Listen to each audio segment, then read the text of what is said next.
Bang! Neeves Knives. I'm Jared. My lovely wife, Kara, is sitting on the couch.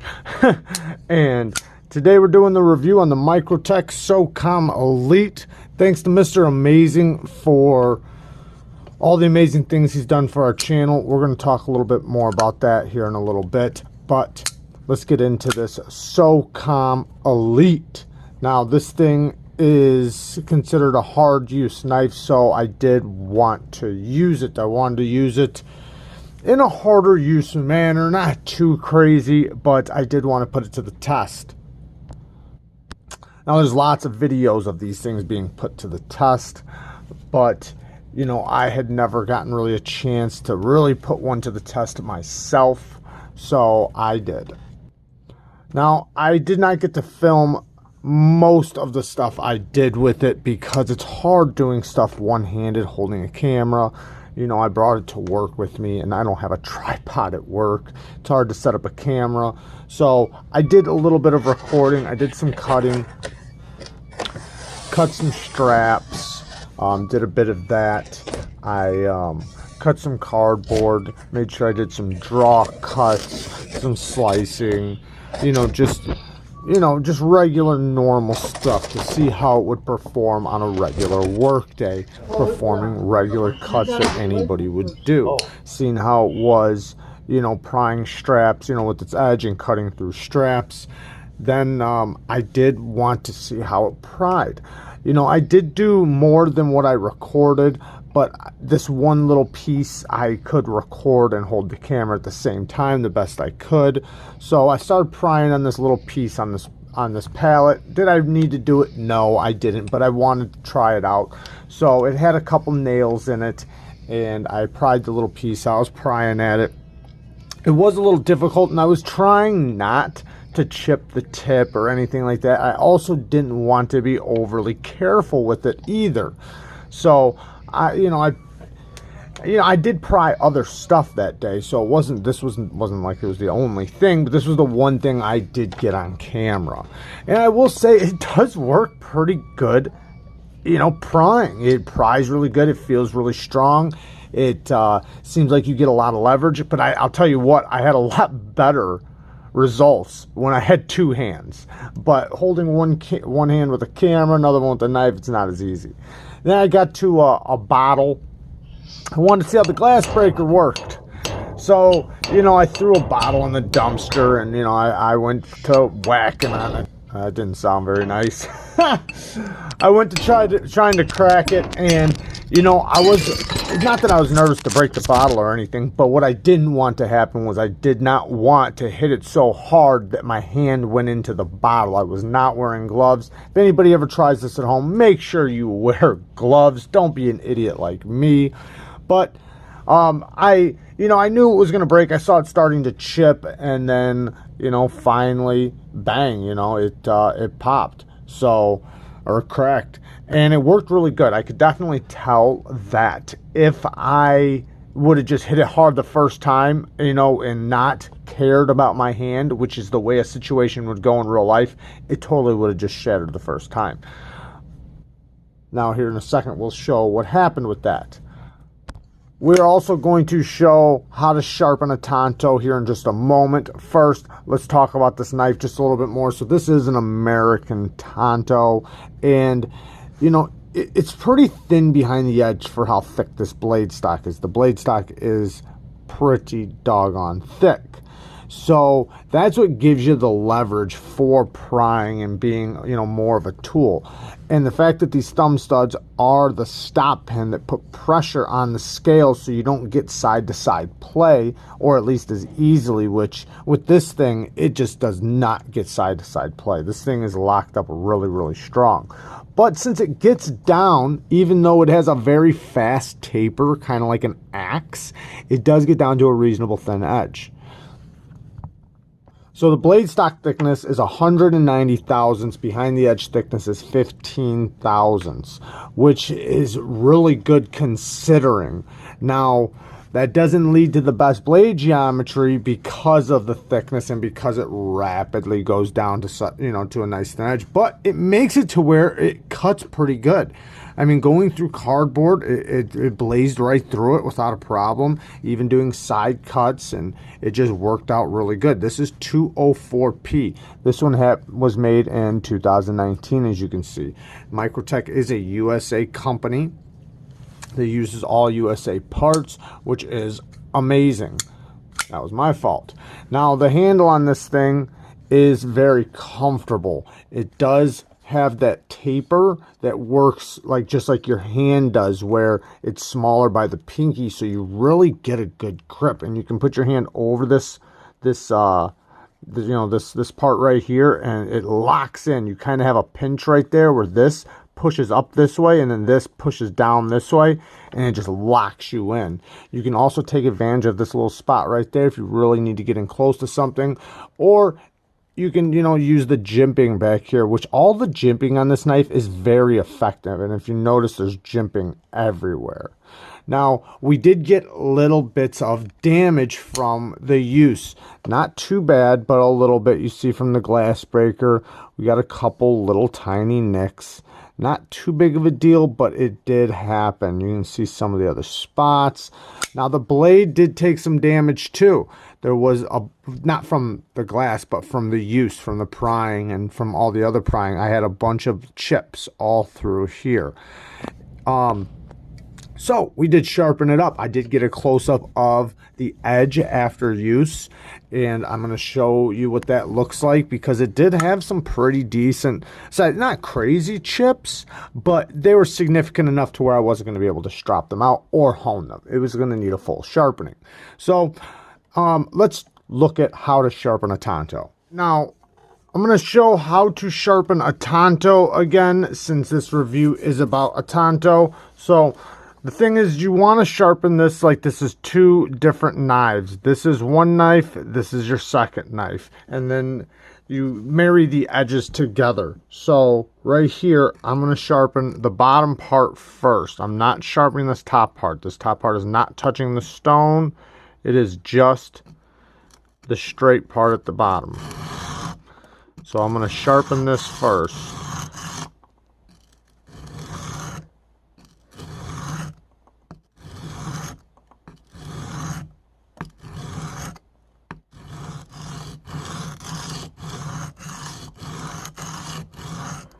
And then once I got a burr on the other side, which I do, so I sharpen this side, just this straight part right here. I have a burr all the way down. Now, I can go to this top part if I want to, or I can continue this part down here, so that's what I'm going to do.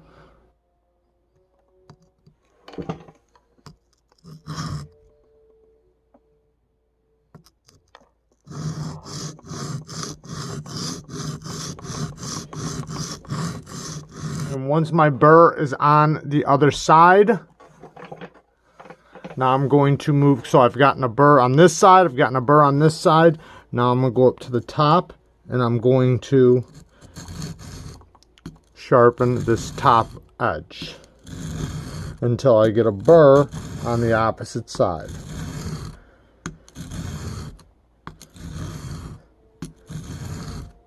Once I have a burr on the opposite side, then I do the opposite side.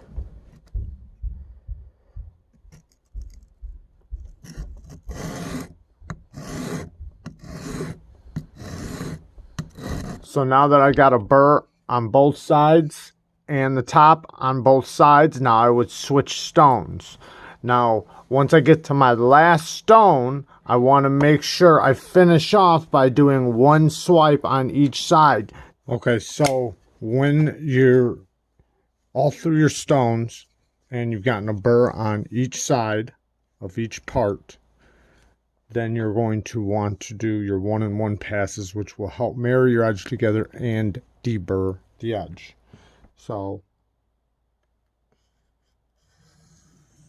one swipe, one swipe.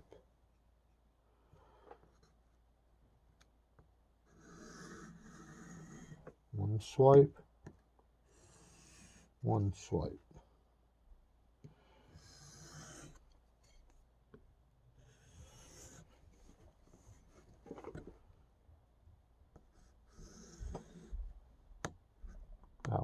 get a good. There we go.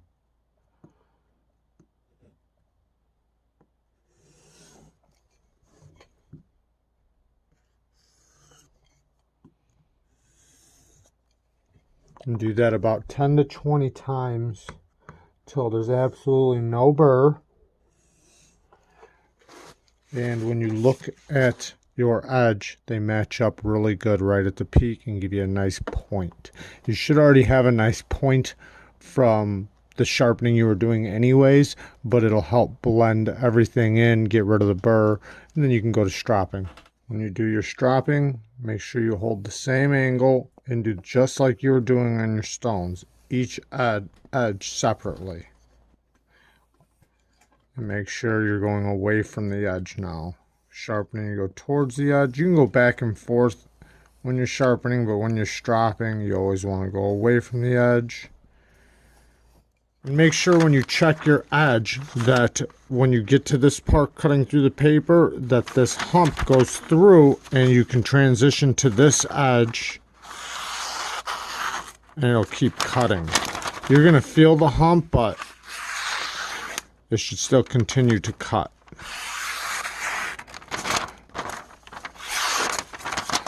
And you can check push cuts.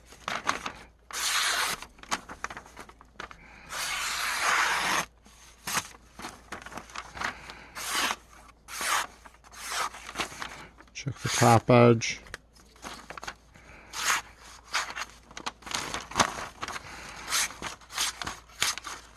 I'll show a clip of what it looks like, you know, what the edge looks like now. So the edge looks very beautiful now. It's, you know, all the grit pattern. I didn't go up to a high grit, I'll say that. I went up to, what was it? I didn't go that high. Let me see, what did I go to? I went to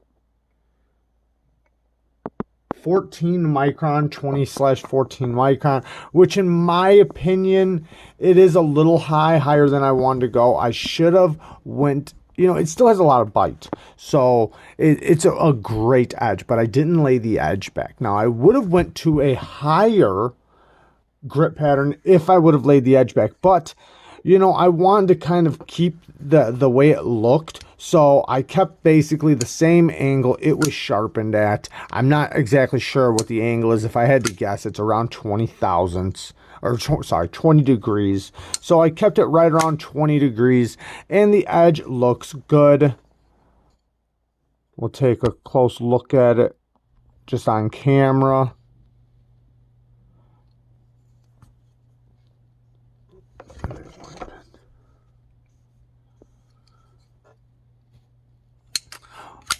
I do really like this knife. It is definitely built very, very tough. Let's talk about the action, because the action is absolutely amazing. I love the action on this thing. I did do a video in the past on one of these and a custom, but I didn't really get to use them. So I think I cut some water bottles. That was it. But this little taper right here gives you a trail to get right to the stud. Now, when you're going up that, as soon as you hit the stud, if you just keep going right there, it's gonna open up with little effort. Even if I just slowly just keep pushing, you see how close it got to going. Now, that was without me even putting any effort. I mean, just by sliding your finger up. It is on ceramic bearings, and the blade weight kind of encourages it to keep going, but it's so smooth.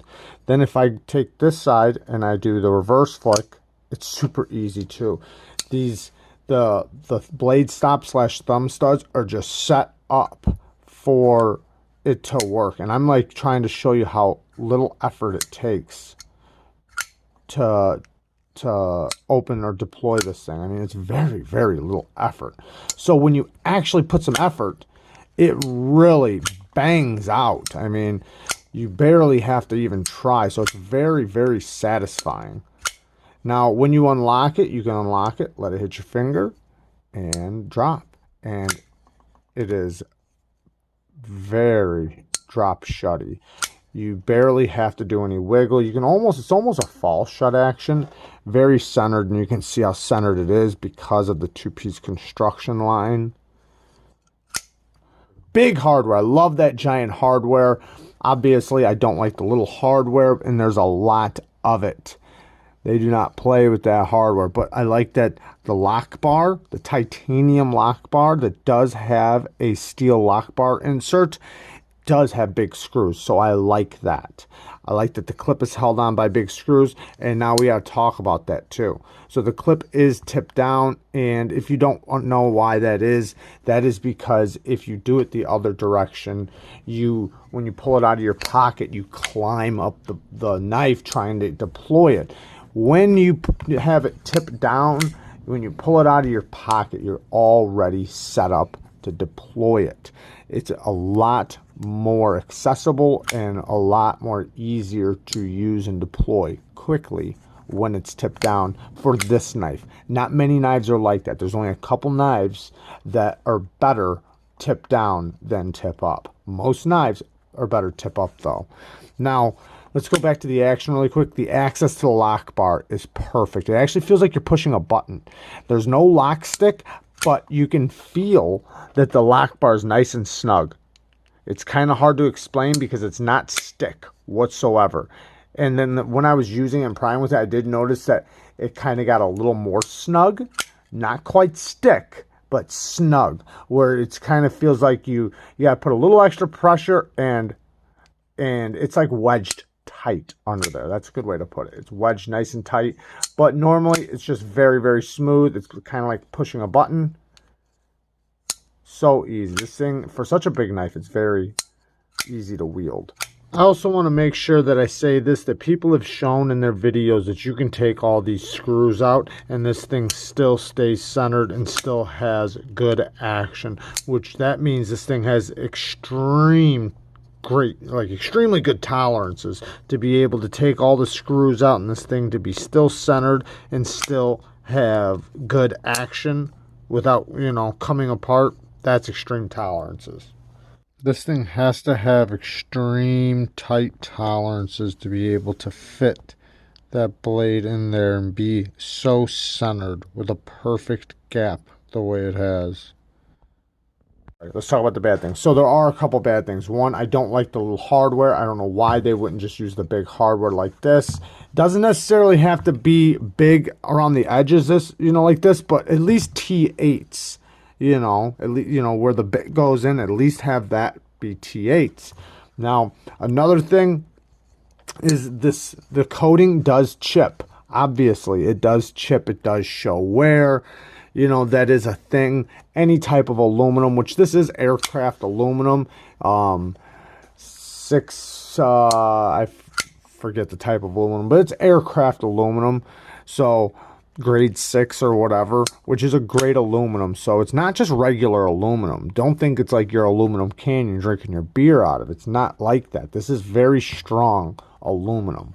So I do like that, but aluminum does chip with the coating on there, and this has a beautiful coating, which isn't kind of smooth. It does have a slight bit of texture to it, but it's mostly smooth, but it does chip. Now, the next thing that I don't like is when you unlock it, the detent ball is very late. But the one good thing is they gave you a reverse detent ramp. So they did give you a detent ramp for when you unlock it, which is nice. But when you do hit the detent ball, see like right there, it's hitting it. It's not quite to my finger yet. I mean, you can just let it drop right past it by pushing the lock bar over, but look at how far it has to be over to go past it because it's a big detent and a big detent ramp. So right there is where I'm past it. So from here to here is the detent ramp. So it's a little obnoxious. I wish they would have just did it nice and early, like starting right there. So right when you unlock it, it's already past it. But it's really not that big of a deal because, like I said, it does have the ramp, so you can shake past it. But it is a thing. You're going to double clutch sometimes. Double clutching is where you kind of bounce around right here in this area trying to unlock it. But you get used to it and you just go past it by pushing the lock bar all the way over and letting it hit your finger. Now, another thing is the geometry. I mean, I would love to see this thing have a little bit better geometry, but I understand it. It makes sense. I can't really fault it. The sharpening choil is done perfect. The, you know, the grind on it was done relatively well. It's done really good. No complaints. And the way it cuts is good, but it just would be so awesome. I messed with the hollow ground custom, and I loved it. I mean, that's an insane blade. It wasn't set up for as much hard use as this one. It was definitely more of an EDC knife, the custom version.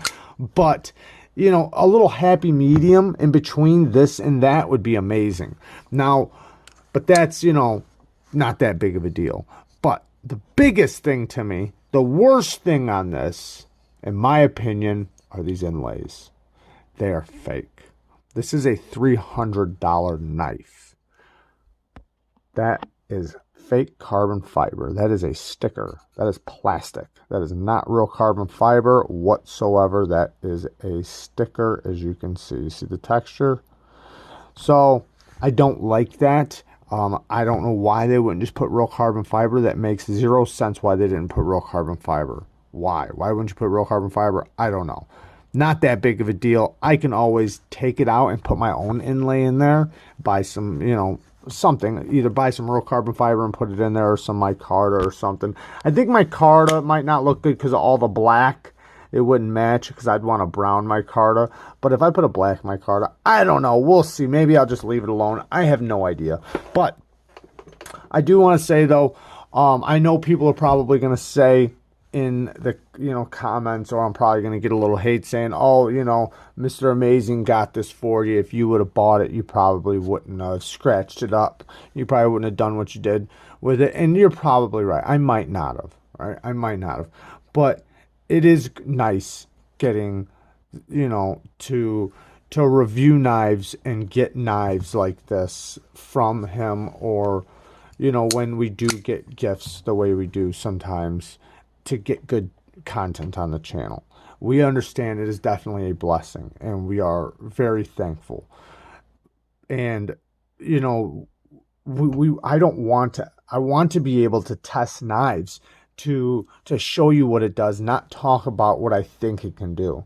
I want to be able to use the knife and do things with the knife so that I can tell you from my own experience, not from somebody else's that I watched, or from just looking at the knife and seeing what I think it's capable of doing. Now, sometimes, obviously, I'm going to have to do that, but when I do have the opportunity like this, I want to be able to do that.